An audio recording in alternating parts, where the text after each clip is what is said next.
Assalamualaikum warahmatullahi wabarakatuh. Perkenalkan, nama saya Deborah Marintan Manurung dengan NPM 23110310084. Di sini saya akan menjelaskan seputar e-form SPT 1770S dan tata cara pengisiannya.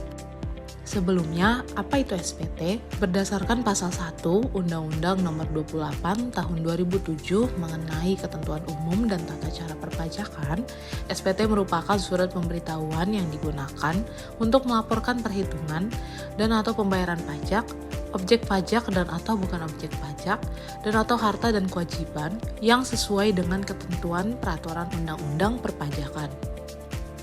SPT 1770S terdiri dari satu lembar SPT induk dan dua lampiran. Lampiran pertama 1770S1 berisi penghasilan dalam negeri lainnya, penghasilan yang tidak termasuk objek pajak, daftar pemotongan atau pemungutan PPh oleh pihak lain, dan PPh yang ditanggung oleh pemerintah. Sedangkan lampiran kedua 1770S2 berisi penghasilan yang dikenakan PPh final, daftar harta dan kewajiban, serta daftar susunan anggota keluarga. Selanjutnya adalah kriteria wajib pajak dalam mengisi SPT 1770S. Yang pertama adalah orang pribadi yang merupakan karyawan atau pensiun dari suatu perusahaan dan memiliki penghasilan lebih dari 60 juta per tahunnya. Yang kedua adalah yang memiliki penghasilan dalam negeri lainnya. Dan yang terakhir yang memiliki penghasilan yang dikenakan PPh final. Sekarang kita lanjut ke dalam tahap pengisian e-form SPT 1770S. Sebelum masuk ke dalam tahap pengisian, hal yang kita butuhkan ialah bukti potong yang kita peroleh dari perusahaan tempat kita bekerja. Pada tahap awal pengisian, kita akan mulai mengisi pada formulir 1770S2. Pada bagian A, kita mengisi data penghasilan final dari bukti potong yang sudah kita terima. Kita akan mengisi nilai penghasilan bruto dan PPh terutang. Sistem akan menghitung secara otomatis PPh final terutang dari angka yang sudah kita masukkan sebelumnya. Pada bagian B, isi daftar harta yang kita miliki pada akhir tahun. Daftar harta yang sudah kita input pada tahun sebelumnya akan otomatis muncul. Kita dapat melakukan penyesuaian bila terdapat perubahan harta dari yang kita miliki. Pada kolom ini kita mengisi kode harta, nama harta, tahun perolehan, dan harga perolehan pada saat kita memperoleh harta, serta keterangan. Selanjutnya pada kolom C, daftar hutang yang sudah kita input di tahun sebelumnya juga akan otomatis muncul. Kita bisa melakukan penyesuaian sesuai dengan kondisi akhir tahun.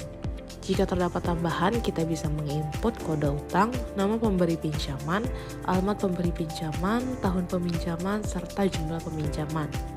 Pada bagian D, kita mengisi daftar susunan anggota keluarga sesuai kondisi awal tahun. Jika sudah, kita akan lanjut mengisi pada formulir 1.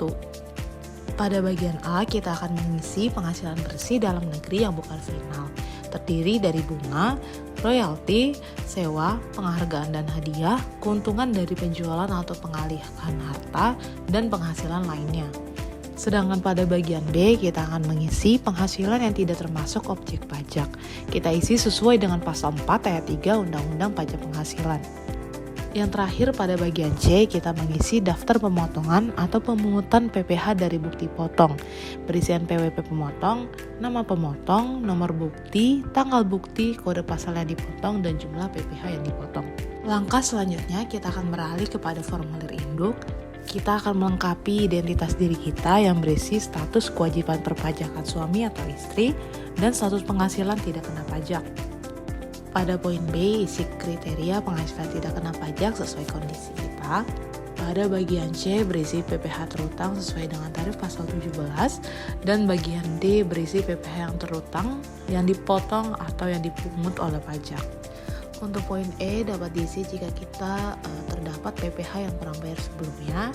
Jika sudah dibayar, kita bisa lanjut kepada poin F. Kita dapat menentukan angsuran bayar PPh 25 pada tahun pajak selanjutnya.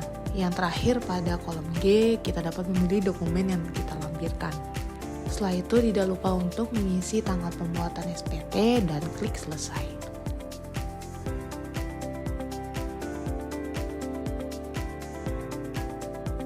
Sekian yang dapat saya sampaikan mengenai e-form SPT 1770S. Mohon maaf bila ada kesalahan. Wassalamualaikum warahmatullahi wabarakatuh.